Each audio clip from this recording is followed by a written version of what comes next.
Action, it's another day in Ghana. It's my final day, it's Sunday. So I wore my Tiger Woods red today, and I got the dragon with me today, so I'm shooting fire on all of them today. And I was just feeling a little African today, and I wanted to have the chest hair out and the beads. We are here in Ghana to discuss freedom and justice because it's a beautiful thing. For all. For all. And as African Americans here in Ghana, freedom and justice, well, honestly, when I think freedom and justice, I can only think of it kind of in terms of being enslaved, being free, and then Jim Crow. And so it's kind of interesting because now I'm not in that context because we're not in America. So having to think about what does freedom and justice mean to me as I rethink it, I think first of all, it just means to be Ghanaian, freedom and justice, the way that the Ghanaian people operate. Like when you say freedom and justice, I think they take that in with their time in the sense of, oh, you tell me 5 p.m. Okay, we all have freedom and justice. I'll get everybody. Hey, look, we on CP time in the Caribbean. As they say in Jamaica, you're on Yankee time. So, but the bottom line is, to your point, freedom is about both liberty, liberation, justice. And the great thing is that no matter every human being, no matter what country, no matter what continent, you're entitled. It is your God-given right to have freedom and liberty. And in my mind, justice is freedom of oppression. Because just because you're physically free, don't mean you're not facing some form of oppression and hate. And as Bob Marley said, no chains around my feet, but I am not free in concrete jungle. So we're living in the concrete jungle. We're here in Ghana. This is another day of shooting and enjoying a culture that's amazing to us. And we're feeling it, we're eating it, we're drinking it, we're vibing in it, we're bathing in it, we're rolling in it, we're going with it. We're gonna keep grinding, right? So let's just keep grinding. Right now we're down here, but in a few moments we're gonna be up on top of the arch. And one of the things about this arch, what I think that makes the symbolism of it so significant is, like all African nations that were once colonized, Ghana realized its freedom just 50 short years ago. 50 short years ago, if you think about it. So what does that mean? They're a relatively young nation, and they're still growing. So when we think about what do we bring to this culture, to this conversation, we're going to bring whatever empowerment we can bring to help them elevate their economy and their culture. If you ask us to donate, you ask us to contribute, you ask us to be a part, you ask us to offer vision and perspective, we're going to bring it. You know, Joe, as we stand here talking about bringing and providing something new, I can only think about ancestors and people like Garvey and Du Bois, and those who have them very selves walked this ground where we are standing. And it makes me feel so empowered to know that their legacy lives through us, through our blood. It might not be related, but we as brothers carry on that legacy to give back to our communities and empower our people. And it's a very, very powerful thing. And don't let the media fool you, not thugs. We're passionate, and this is we got to get into this. I think black men, black women too, get a rep for their passion, and they see it as anger. But we're not angry, we're just passionate. And I feel like for so long there's never been a way for us to express our passion, and so it comes off as anger, but it's just so much built up passion that you just got to get it out, and they don't understand it. Hey, that rage is real. We should have that passion when we talk and we feel about things. And it's interesting, when you talk to Africans, their body language is alive. Their non-verbal communication, their cues are strong, and then their voices are deep. You know, I learned an important phrase that I'm gonna carry with me everywhere I go. No de bobo me. Right? That's what I'm gonna tell them when you come to. No de bobo me. Alua de me side. God is with me. And no de bobo me means don't make a fool out of me. You make an ass out of yourself trying to make a fool out of me. Sorry about that. I had to throw that in there just a little bit. I had a little bit of levity to the conversation. Yeah, I mean. No me baba me. No de bobo me. No de baba me. Bobo. It's all good. Hey, so it's a beautiful day. It's a warm day. It's an overcast day, but it's really warm. I'd say it's about 84, 85. And you know, if you were to resort in the Caribbean, you'd be sipping on your little Mai Tai, your little sugar, you'd be eating a little jerk rib, a little jerk chicken, jerk fish. You'd be stuffing something, you'd be making it happen, right? So that's what we're gonna do today. It's our last day. We had a great meal last night. We went to the market, we made the fish, and we made shrimp and jollof rice, and I made a carrot dish with honey, African honey in it. and barbecue baked beans. So food is definitely a part of this experience and this journey that we're on. And so we're going to do a better job of sharing that in the episodes as we go forward. We got to. We got to bless them. Of we course. got to bless them, because if we eating, they got to eat too, because the food here, speak of the food, the quality. Everything I eat tastes clean. It doesn't make me sick. I don't feel like I have any kind of GERD or things that people have in the States because of just certain eating habits. Everything feels clean and everything just gives me energy. And I also like how vegetables are a really big part of the diet here. Yeah. Really big. I do have to say this. Any Ghanaian watching this, popular opinion, wache is not a breakfast food. Wache is definitely a dinner food, and wache tastes better cold than it does hot. Did you get to try it, Joe? I've not tried wacha. What you talking about? Hey, I've been eating a lot of good food too, and I love the vegetables. Everything is fresh. That's the whole point.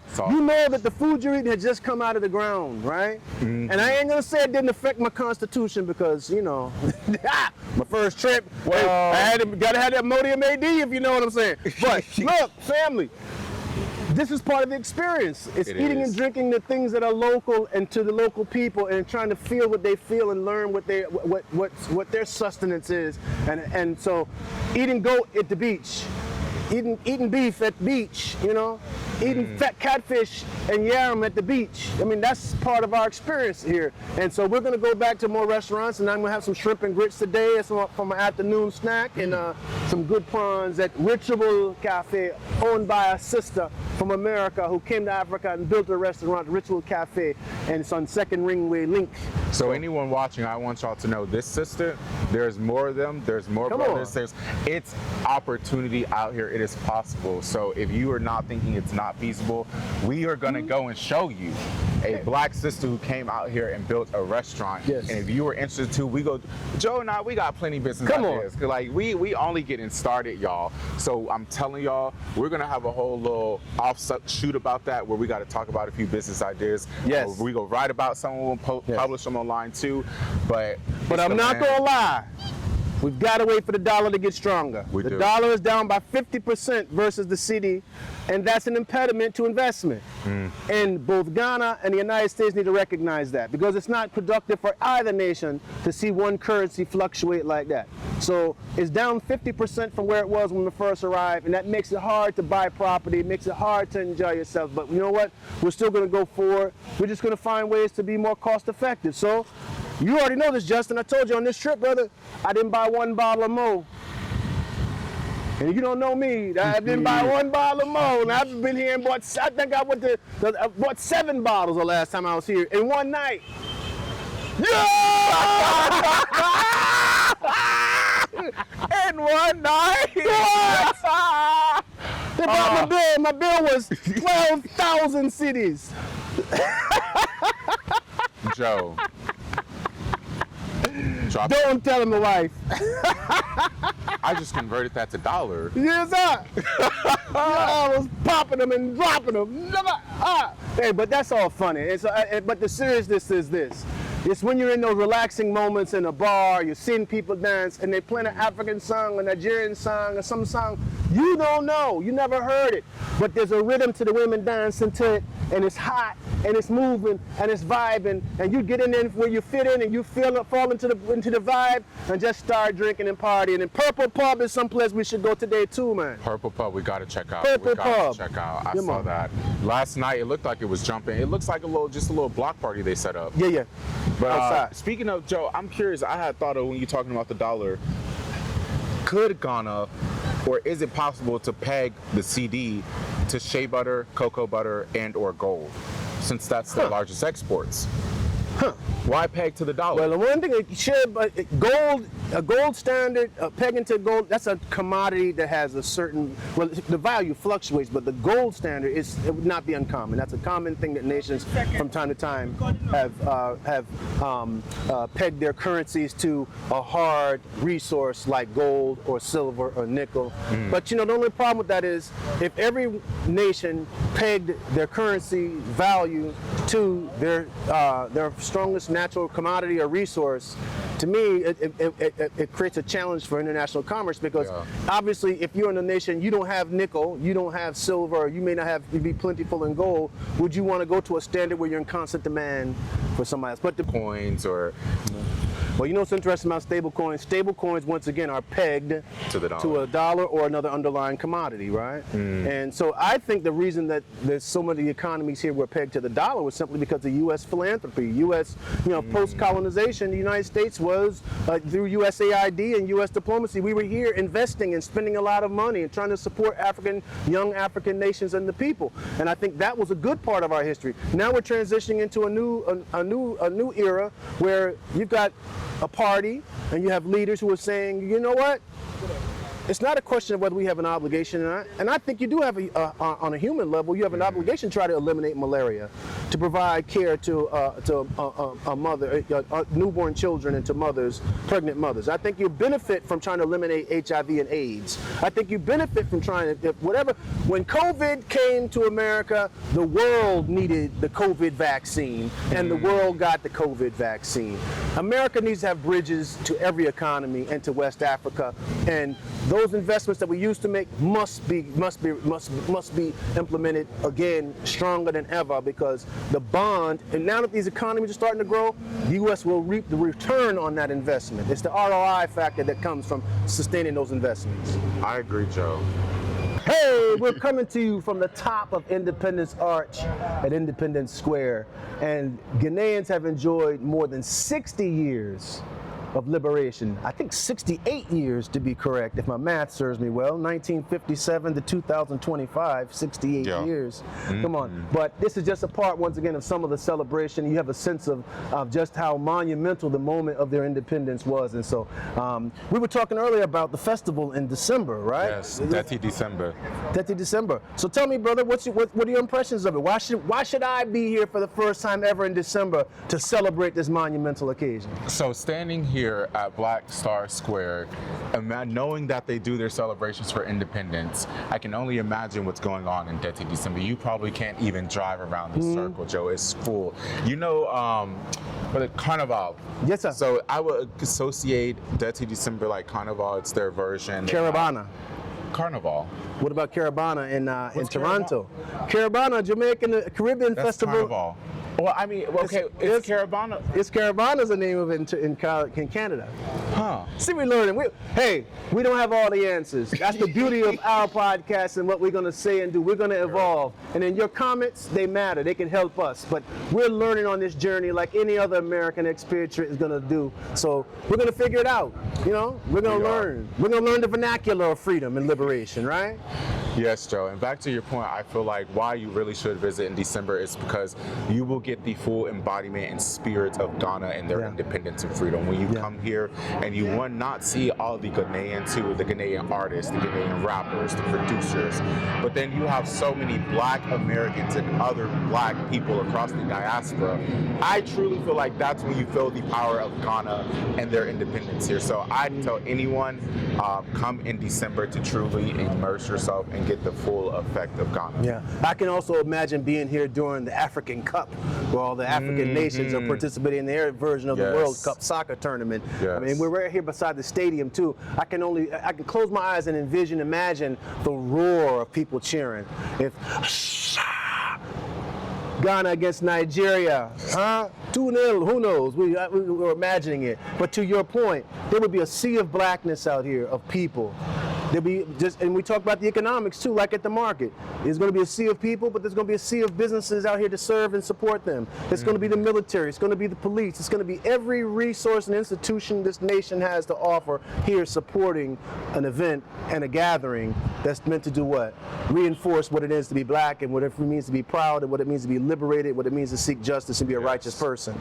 Amen, amen. I feel like I'm on top of the world. Come on. There's no other place where I feel like I could be any higher right now.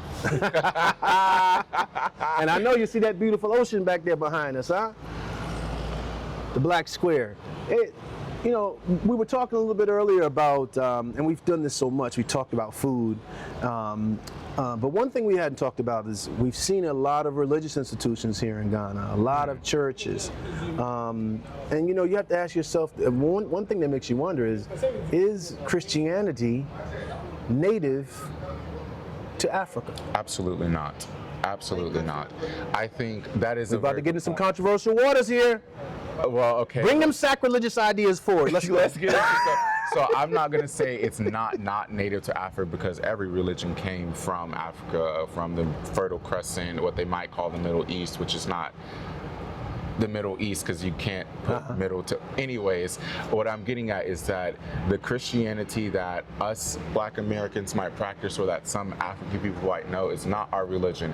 So I thought, and I'm aware that there used to be, they have the gods and they have their deities, and they, what people might call voodoo, which I think gets a bad rep, which actually is just really a practice of being in touch with your ancestors and understanding the roots and the herbs. But then even more so, what people don't know is that before Christianity, Africans were Muslim, all of them, because that's how the Muslim empire worked. So once they conquered Africa, they said that you could either convert to Islam or you can keep your religion and pay a tax. Most Africans converted. That's why you see names in the African community: Omar, Muhammad, Aliyah. All of these different names come from Islam and Arabic. But even more so, I want you to know that Black people were so Muslim and integral to the religion. The first caller to prayer, Bilal, was a Black man who was freed by the Prophet. That's how integral. Islam also came to Europe. It did. Yeah, the Moors ruled Spain for 800 years, and many would say they taught them how to live. They did. They taught them how to be a civilized. They civilized them in many respects in terms of their customs and cleanliness, godliness. And interesting when you say. Go ahead. No, interesting when you say cleanliness, Joe, because the Europeans would never say they were to be clean. Of course. And when we come to Africa, the American in me sees some things and I think unsanitary, but then I immediately say, if these African people not sick and if they've been doing it like this forever, then how is it unsanitary? Now, it might look a certain way to my American eye, but I've quickly had to learn to not try to judge these things when... Washing the feet before prayer. Yeah. Yeah. Come on. You know, it's interesting. You said something that caught my ear, which is... what white institution, white government, what culture is going to say they learned anything from Africans? Egyptians created glass. Egyptians created beer.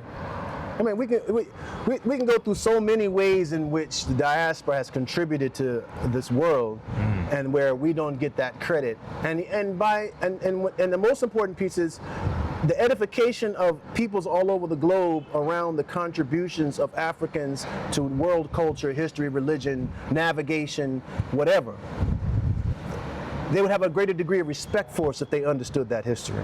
And that's why it's so critical for us to be talking about those hidden truths that lie right before your eyes. Like, how many people understand the Statue of Liberty was a symbol meant to, was related to slavery? You know, the chains around her feet, I didn't know it's that. about freedom. The French, it was celebrating the end of the liberation of Black peoples in slavery. We gotta call it what it is. But whenever you see Statue of Liberty, you see the torch. Yeah. You see Ellis Island, but you don't see those chains around her feet. So.